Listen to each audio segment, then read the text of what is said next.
welcome back to the Healthy Metal Hippie. Today we are here with our friend Belinda Fireman. She is an artist based out of Calgary, Alberta. Shout out to the hometown. And we met, I believe, in 2012. It was definitely 2012 because it was months before I split up with my first husband, which was in 2013. And the first time I met you, I can't remember, it was at some event, and I bought a piece of art from you, and it was like, it's a flower kind of, and it says, "I love you" on it. And it was so bright and so vibrant, and it spoke to my soul, and I needed it. And so it came home with me, and I still have it hanging in the house today. And Belinda, over the years, you have become one of my most favorite artists of all time. And so thank you for being here today. Thank you. I'm really, really excited about this, actually, because I think that you do just so many cool pieces and so many cool initiatives.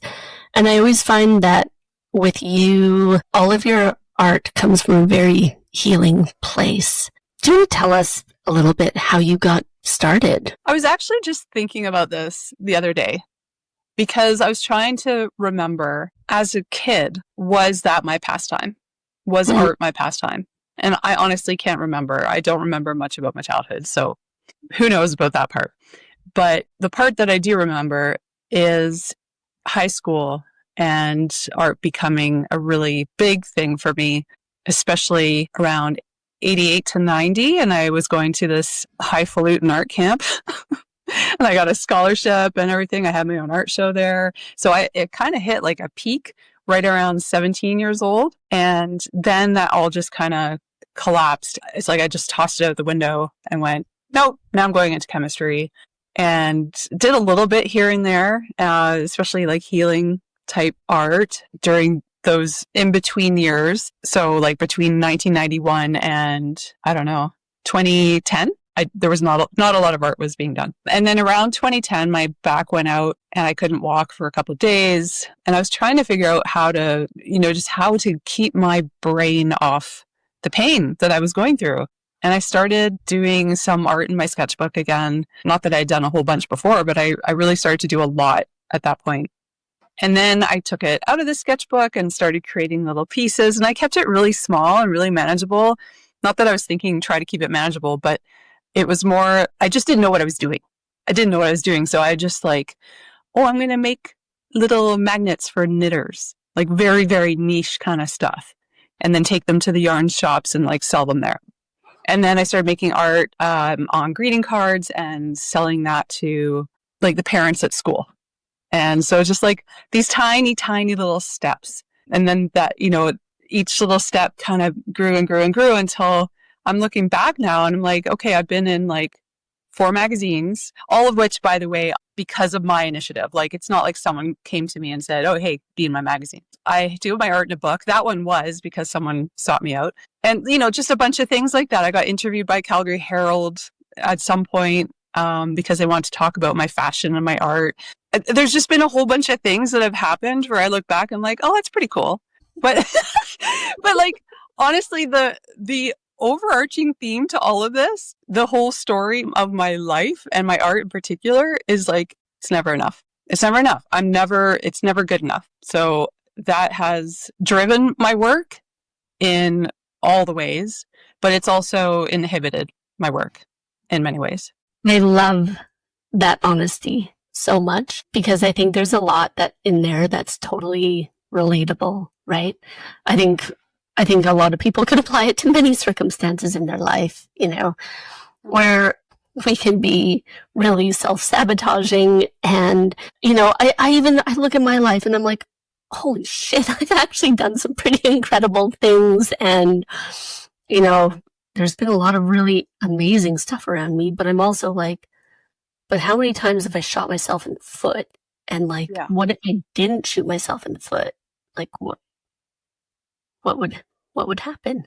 And so much of it does stem from that never good enough. Never ever. Feeling. Yeah.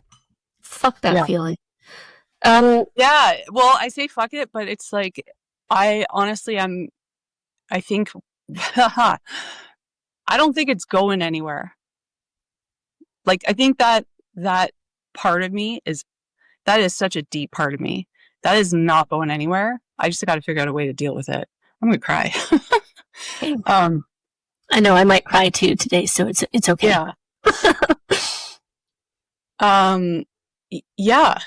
Like there's always at the back of my head, you didn't, yeah, but you didn't do this. Yeah, but you didn't, there's like a book that I wanted to make.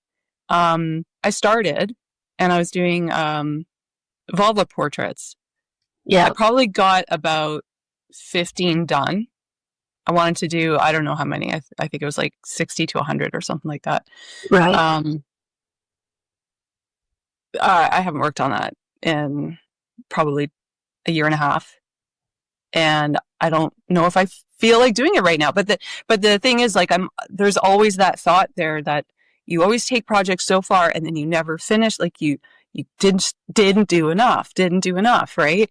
When I tried to live as solely like living from my art, I gave it about a year and a half I think it was about a year and a half of just my art. And then I was like, I can't do this anymore. Like, it was destroying me mentally. I think because of all the, just being on social media so much, like you really have to promote your work daily, like all the time. And it was just too much for me. I just couldn't hack it, right? So then there's that judgment there too. Like, you could have, I see artists online who, in my mind, seem like they're making it. And I'm going, well, if you had just stuck with it, maybe you could be like that. I can understand those feelings. And I think it's like,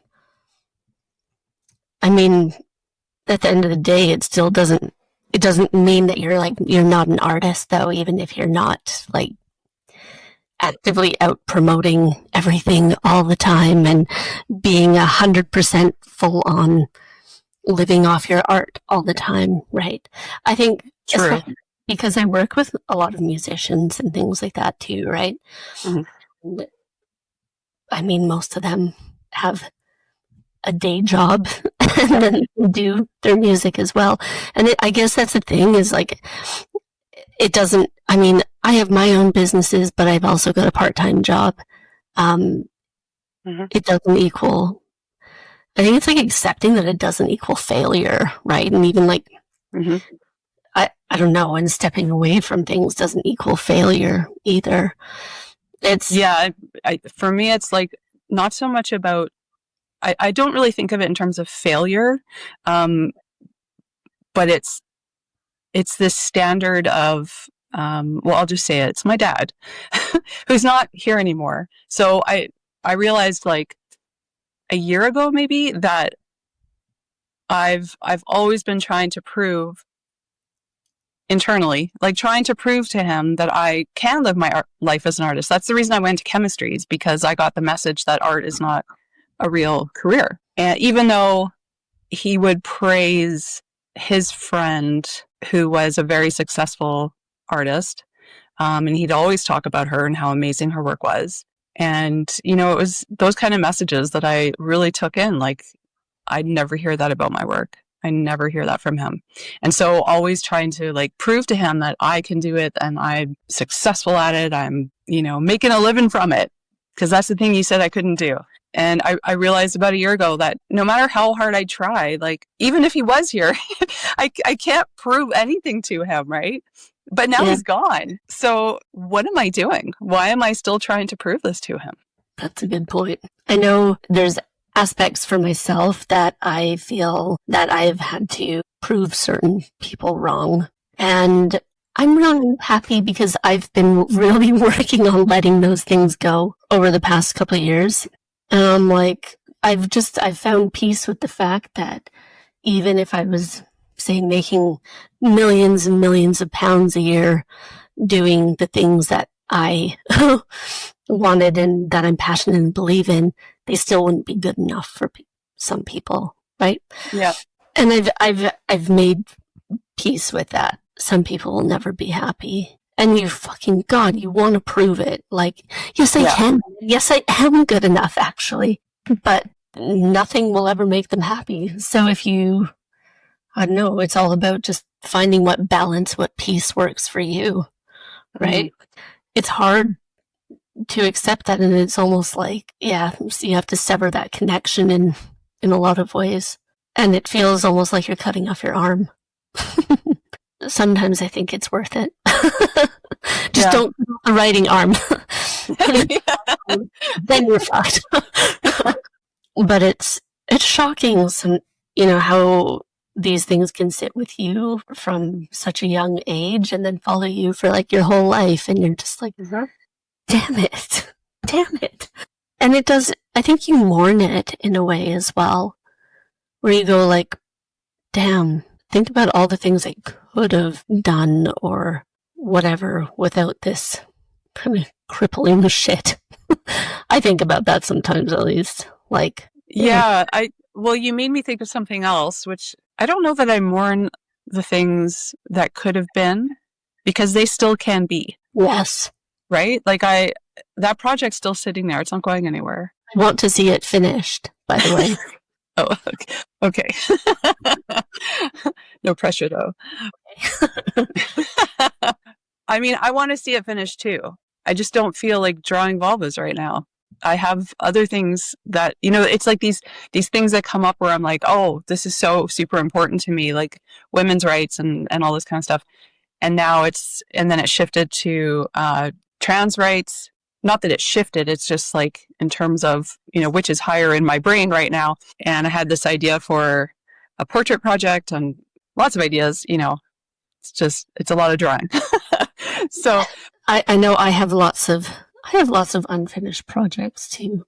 Actually, my thing is right now, because I've had quite a few life changes over the past couple months, and I'm finally, I feel like I'm just like getting myself back on track of all of the projects that I started and all the things I want to do, reprioritizing things and then like moving forward.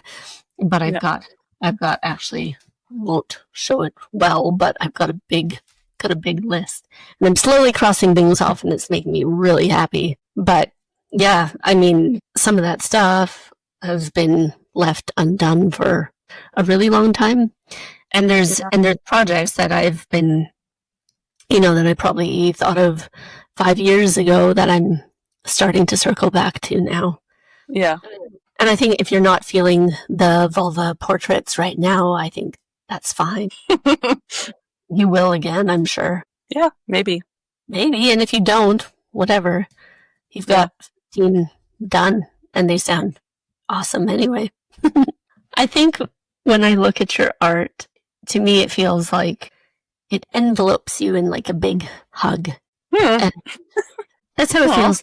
Because, I mean, everybody knows your hearts, your signature hearts, and all the stuff. They feel like they're so full of life, and they are so full of love. And it's interesting to me to hear you say like that you just haven't felt like you're enough, because I'm like, oh my God, you're like brimming over like the fucking coolest person I know. And you are so, I mean, when I look at your art, I wouldn't make that connection with that you would ever even feel that way. And so it's interesting to me in a way. Yeah, I think my art is, I mean, I haven't really thought about the paintings specifically, but, like I make permission slips, which is also my art, but it's very structured. It's a little more design, I'd say, than like art.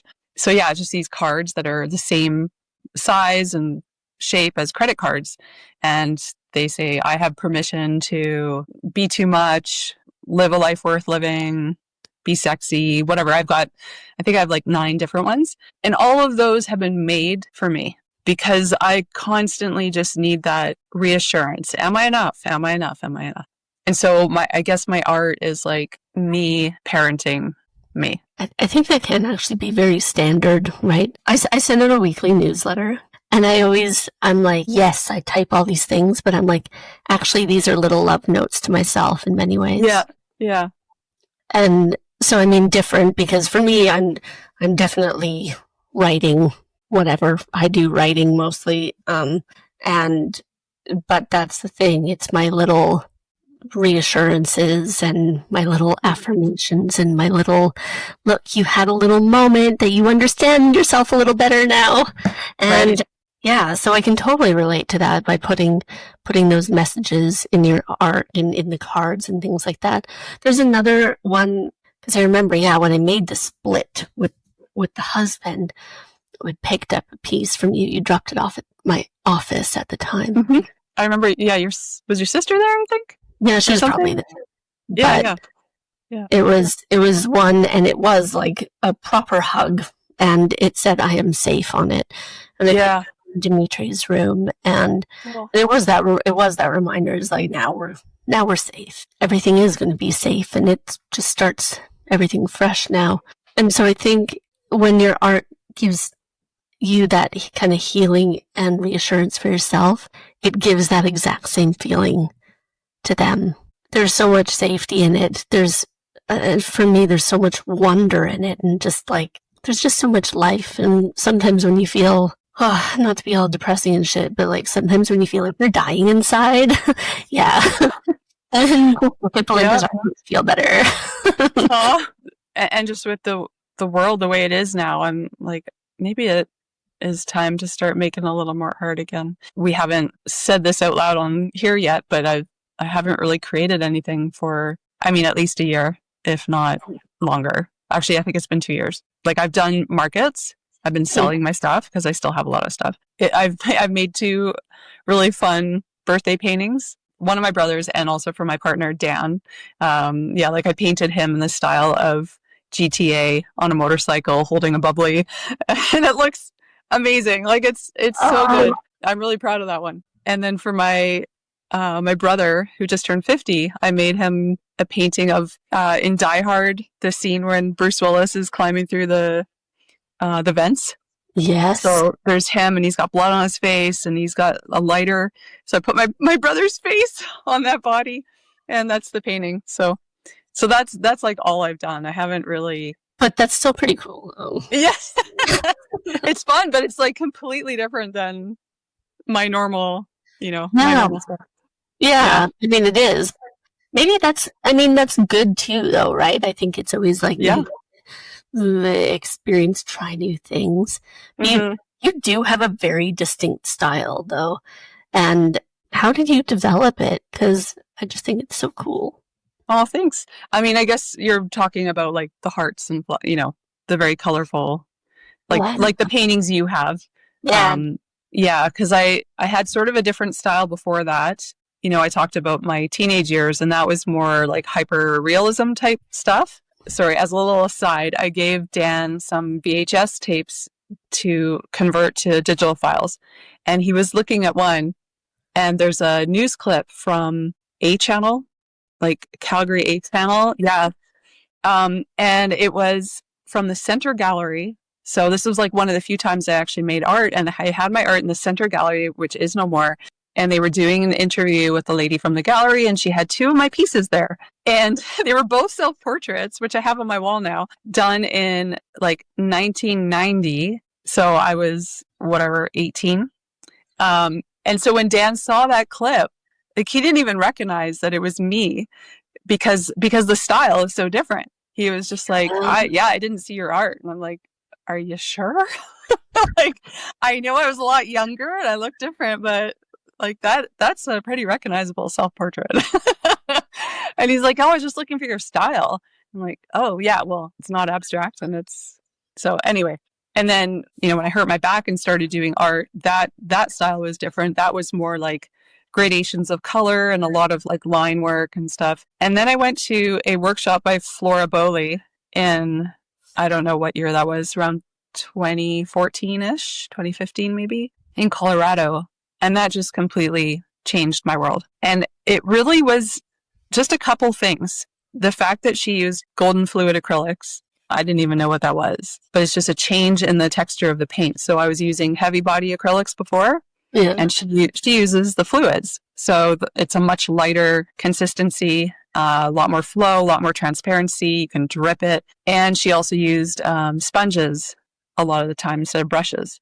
Right. So those two things alone were massively influential. And I tried really, really hard to not be a Flora 2.0. Like I didn't want my art to look like hers, but that's normal for workshops when you're learning from someone that you copy their style. Like everyone's paintings looked like Flora's at the beginning, but I was very conscious of like, no, this needs to develop into my own. And so, it took a little bit of time, but I can still spot people who have either recently done a Flora workshop or whatever. Like that's, there's a very specific look to it. Yeah. And there's only a couple other artists I know that have a similar look, like Tracy Vertigo, I think her name is. I can't remember her last name. Yeah. She's in Australia.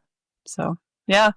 That's interesting. It makes me laugh because people wouldn't think that I actually have so many colorful paintings in my house because I wear a little bit of black sometimes.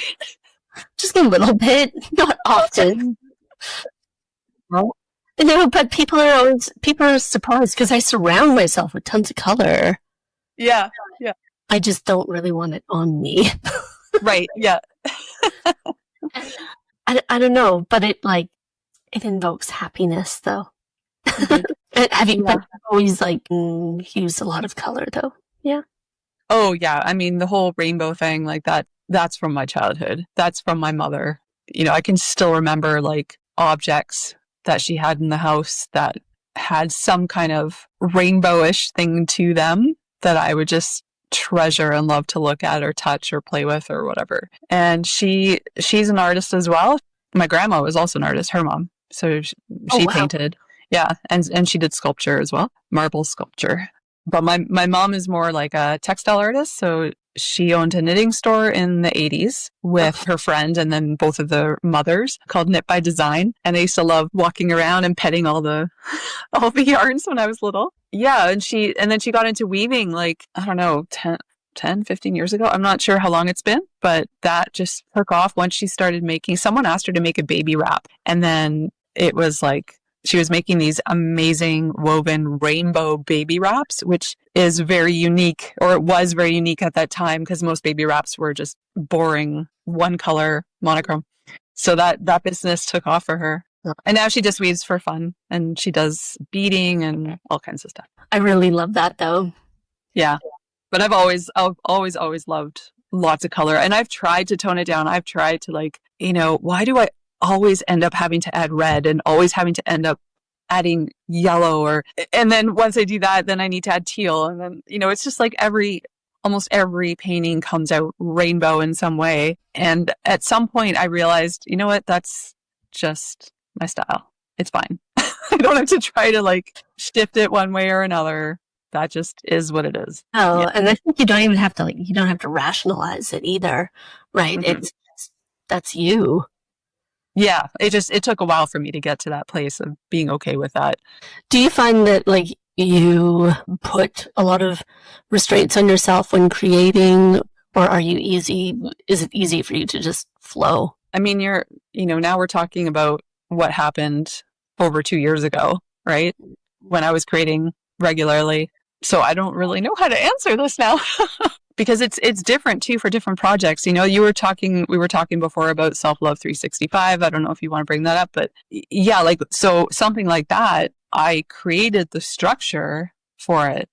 And then within that structure, I could have the flow, right? Like create the riverbanks, let the river flow through it. But yeah, I don't always work that way. And I think maybe I work better that way is what I'm kind of realizing talking to you now. That is interesting though. And I guess, yeah, I mean, it makes sense if you want to have put some parameters around yourself and then let it flow that way. Do you want to talk a little bit about the Self-Love 365 though? Because I did it once and it was such a lovely experience. Sure. Yeah. So it was 2014 and actually in 2013, I had a brand spanking new smartphone. I think that was my first.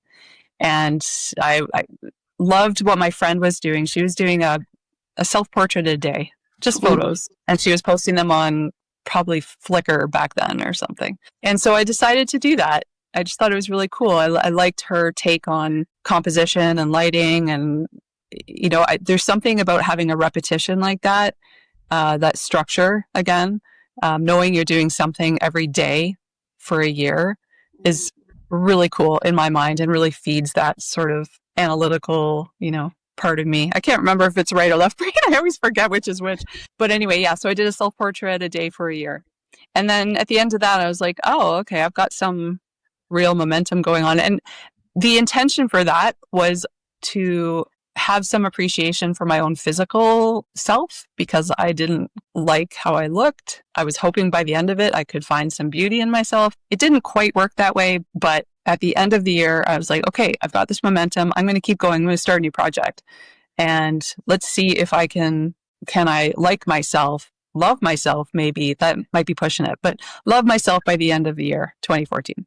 So I drew a grid on a huge piece of paper, January, February, March, like all the months, 1-inch squares going across. And day one, January 1st, sat down and just used pencil crayons and black pen and just did whatever. I think that first day was commitment. That was the square.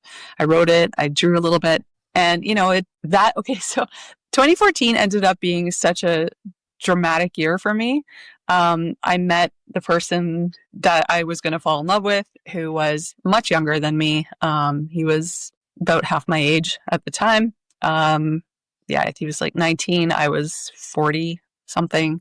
And yeah, my marriage split up and all that is documented on that self-love 365 journey. One thing I'll say about the creative aspect of this, I loved having this like daily thing where I only have to spend like 5 minutes on it a day to create the square because it's so freaking small.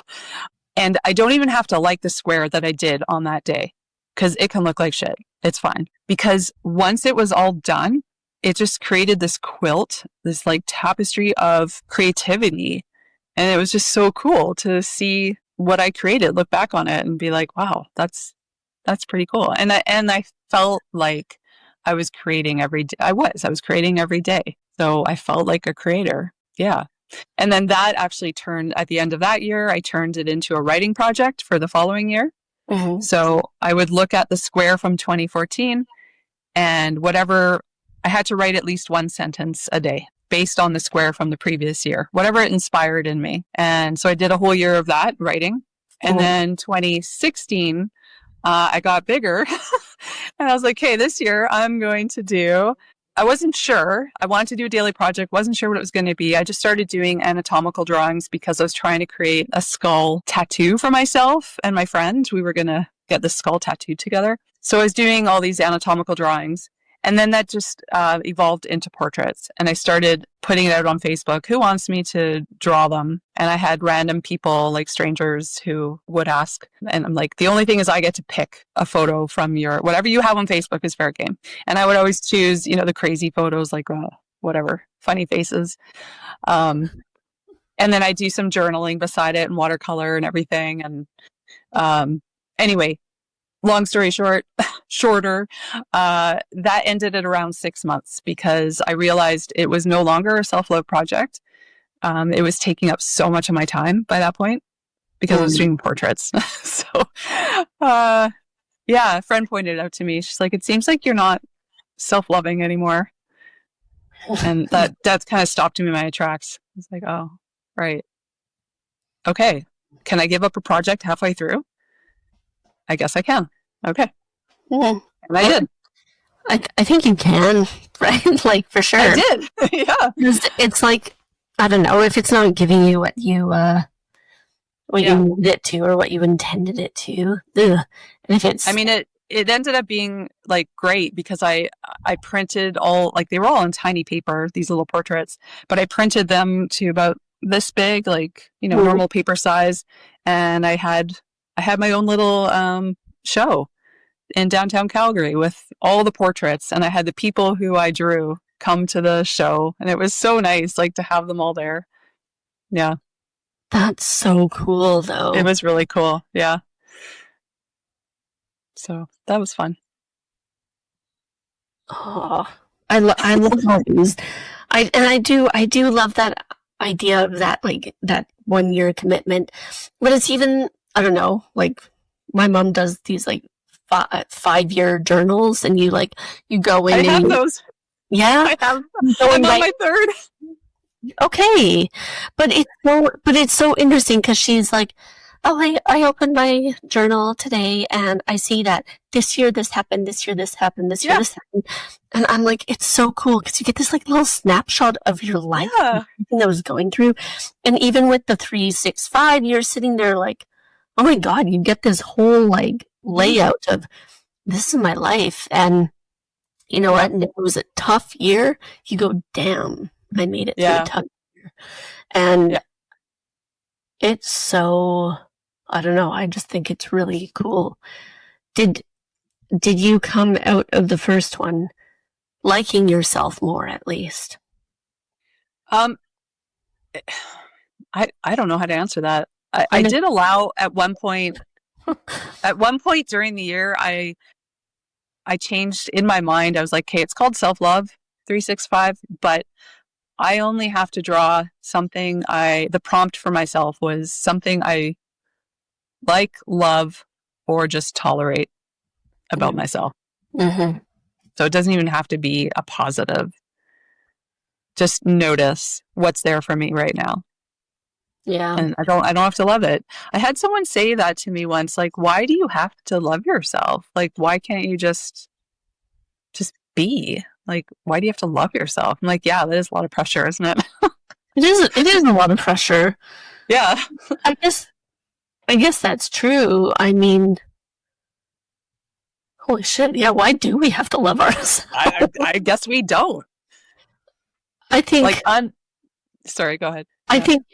I think you don't need to go around and be obsessed with yourself and whatever. But no, and that's not what it ever meant. No, I know. But I guess it's so drilled into us that we have to like accept ourselves as we are, but also want to get better and improve. But also it's complex, actually.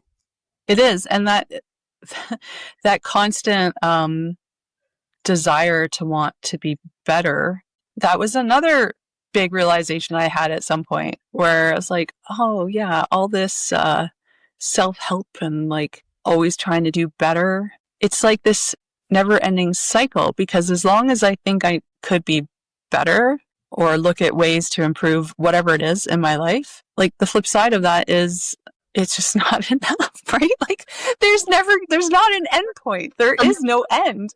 You'll never be happy in many ways, right? If I'm stuck in that, yeah. So, but even that whole idea of what you were just saying, like, why do we have to love ourselves? Well, why do we even have to, even just the accept, just be, like all these things to just do, I don't know. It's a lot, man. I'm always like, I don't know.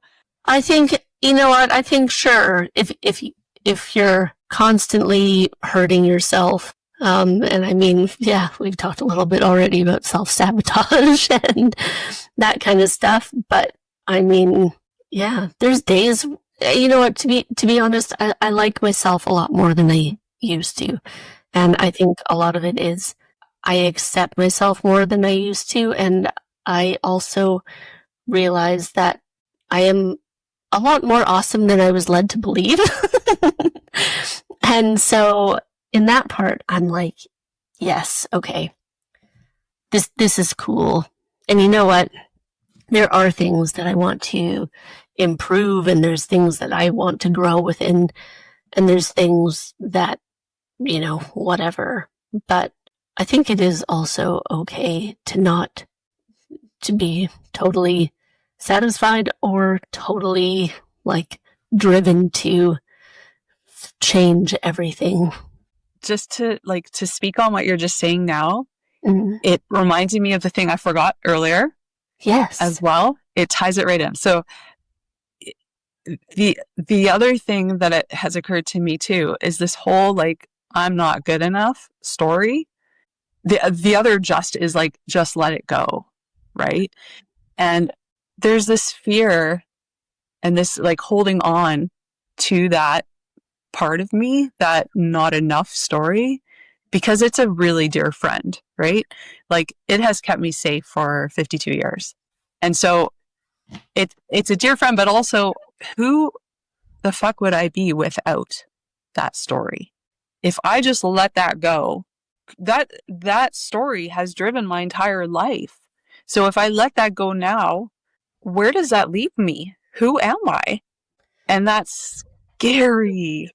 And I don't even, yeah, this is a therapy question. You know, this is something I've approached and just gone, whoa, come on. Yeah. I don't know if I'm ready. I don't know if I'm ready to just let it go.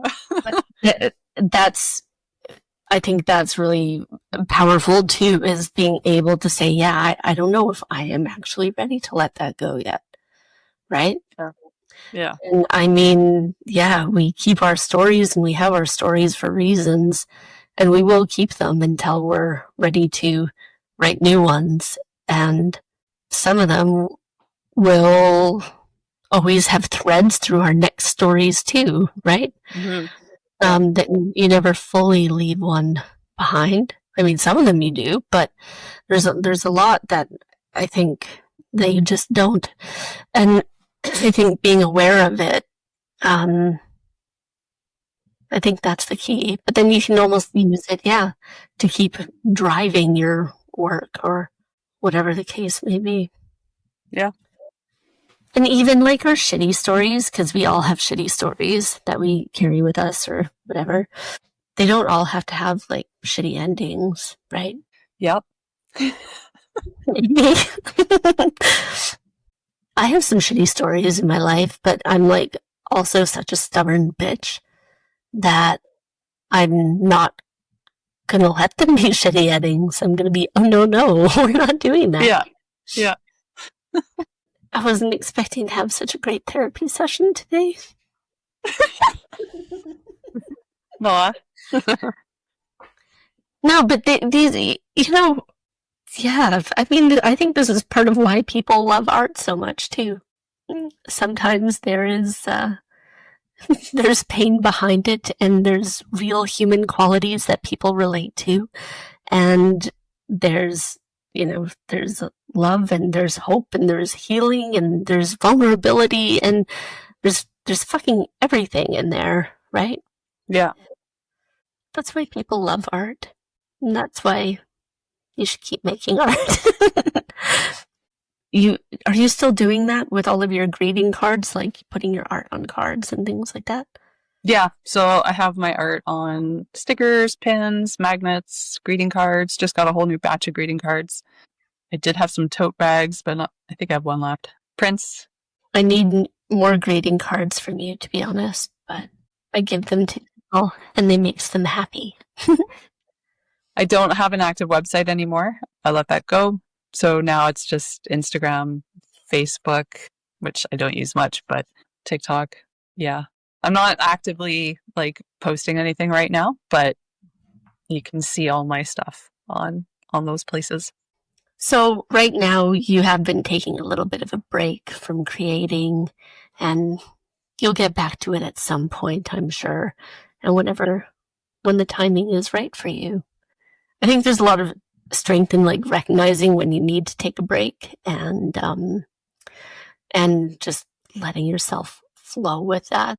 There's a lot of good, very valid reasons to take breaks, and one of them being I just wanna. And it's like, I don't know. I just think it's really, taking a break is underrated, I think. Yeah, but my breaks don't happen that way. They aren't like me going, oh yes, it's time for a break. It's more like I go, oh damn, I haven't made art for 2 years. I guess I needed a break. Yeah, because this last one started with the pullback on social media. So it was a targeted break from social media. But because I wasn't promoting, I guess my brain equated that to stop creating. But it wasn't purposeful, like, oh, I'm going to stop creating art too. Interesting. It just happened. Yeah. Do you find that like when you are creating, then it's better for like your mental health and things like that too? Yeah. Because if I'm creating, then I'm not doing other things, the other behaviors that are not as healthy for me, like doom scrolling, putting sugary things in my face hole. Like, I have habits that aren't, the most productive or helpful for my mental health. And it's always great to like create something and be able to look back on it and go, oh, look at, I made that. So like Dan put that painting of him that I made for his birthday up in his living room. And every time I'm over there, I'm like, I made that. That looks pretty cool. I don't get to see my art a lot of the times. I try not to keep it up in my house. But sometimes randomly I'll get a person email me or send me a message and like, hey, I just took a picture of your painting on my wall that I bought from you in 2014 or whenever. And they'll send it to me. I'm like, wow, I made that? Like, are you sure? I don't even recognize it. Oh, but that's yeah, it's nice when people do that. I like it. And yeah, I mean, like I say, when people come to my place, I get compliments all the time. Oh, that's sweet. I do hope that you'll be back creating more, and then I'll need to take a trip to Canada and be like, fill your suitcase. I'll bring my suitcase. Yeah. Because honestly, I always find it inspiring, and yeah, and it's beautiful. And like I say, it makes me feel alive. And obviously, I need color around me with all my black soul or whatever it is. Well, so Belinda, if people want to connect with you, where is the best place to find you? Instagram, Belinda Fireman on Instagram, TikTok. On TikTok, Belinda Fireman or Belinda Fireman Art. And Facebook, Fireman Bell is the tag on there. Facebook.com//Fireman Bell. I never changed it to be my real name. I don't know why. Yeah. And people, if they want to order like any of your business cards or prints or anything like that, not business cards, greeting cards, yeah. Cards. Oh, yes. Just shoot me a message. Like, I do have an Etsy shop, but I think I might have put it on sort of a permanent vacation for now because it's just pouring money into something that's not feeding me right now. So, but I can always open it up if somebody wants to like look at that. And I'm happy to just send pictures too. If people are like, hey, I want to see your greeting cards, I'll send you photos of them. And I have a photo of all of them, and you can just pick and choose what you want. Yeah. Keeping it simple right now. Yeah. Why not? Right. Yeah. Sometimes things are easier when they're simple. And I think that's great if you can just pop a quick message and say, hey, I want this. And can you ship like? Yeah, I can. In general, I can ship. Yes. And I do. And that makes me really, really happy to hear. Because like I say, I need a restock of greeting cards. Yeah. Yeah. Well, Belinda, thank you so much for being here today. It has been so much fun to catch up, and it's like, it makes my heart happy. Thank you. It's been great talking to you again. Thank you, and we'll talk very soon. See you later. Yeah. Bye. Thanks so much for joining us on the Healthy Metal Hippie podcast. For more ways to connect, go to www.healthymetalhippie.com.